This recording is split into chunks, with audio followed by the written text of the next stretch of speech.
I just want to know, what are your thoughts on Social Security? Republicans hated Social Security from the time it began.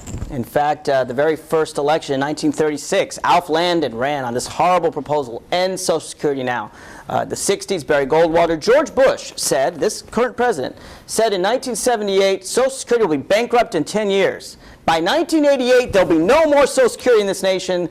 He was wrong, okay? They really hate Social Security. And let me explain why. Social Security is a compact between all of us. It's social. We all help each other. It's like an insurance program, okay? You may get disabled, or you may live to be 95 and not have saved enough for your retirement. Or your father might die early, leaving kids that are age 10 or 12, and they need money more than someone who is dead at age 70, and, you know, what are we going to do, put it in their grave? So, but that's social. It's insurance. And so what they're saying is it goes something like this. You know, it's kind of like the guy that doesn't buy fire insurance on his house. And he says, oh, Mark, you're so stupid. You pay every year several $100s in case there's a fire, and there's never been a fire. So every year I save money.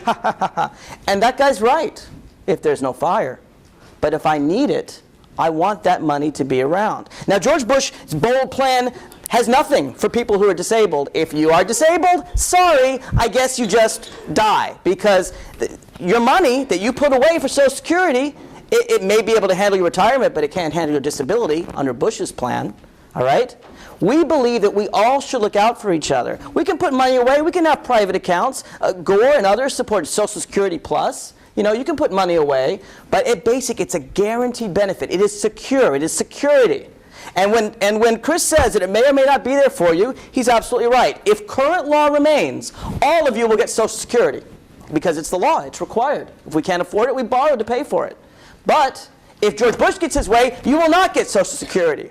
So it may or may not be there for you. The only way you will not get Social Security is if George Bush gets his way.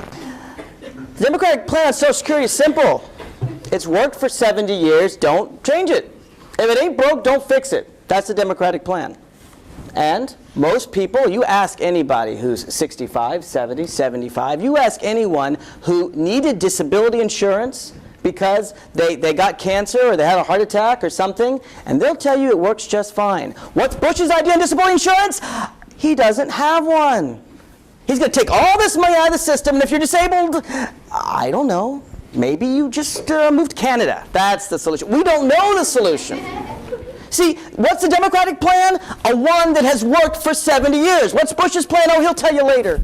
And he's gone around the country to 60 different cities. He's gone in fact, he's afraid to talk to anyone who disagrees with him. So what he does is he insists that you agree with him. Do you agree with him? You can come to a town hall meeting. Do you agree with him? You can come to a town hall meeting. You don't? They arrest you. They put you in jail. They arrested 2,000 people in New York City because they wanted to protest. All right? His town hall meetings are propaganda. They're like what Stalin used to do. Hi, George Bush, we pray for you, right? Because he can't handle someone who challenges him and says, what about disability? He has no answer, okay?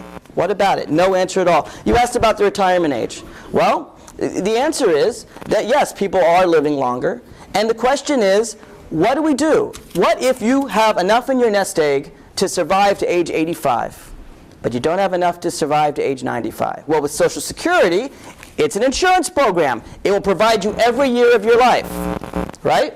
If we get rid of that, and Bush wants to cut benefits 30, 40% for some people, if we get rid of that, you get to be 95, you can do what old people used to do before the Great Depression. They can go and they can eat out of dumpsters, because that's what they were doing. People rely on Social Security. For one-fifth of nation's seniors, they rely entirely on Social Security. Before it was done in the 1920s, old people, elderly people were the poorest people in America. Today, that's not true anymore. In fact, some of the poorest are our children who were trying to educate in D.C., but because of drug wars and gun laws and things like that, we've got much more serious problems in education. That's why it's not a question of funding education. But you've got to look, you've got to see the facts. You know, when I talk about Paris Hilton, do I have the facts? Yes. Yes, in fact, over the last 2 weeks, George Bush has said, if you inherit $10 million, that's not enough. That's not enough. I mean, if you're poor and you work and you struggle to pay Social Security tax, that you got to pay for. But if you inherit $10 million, $100 million, $1 billion, Paris Hilton, not only does she never have to work a day in her life, but neither should her kids or her grandchildren or great-grandkids. They should never have to work ever again because they need the money more than you need Social Security. I disagree.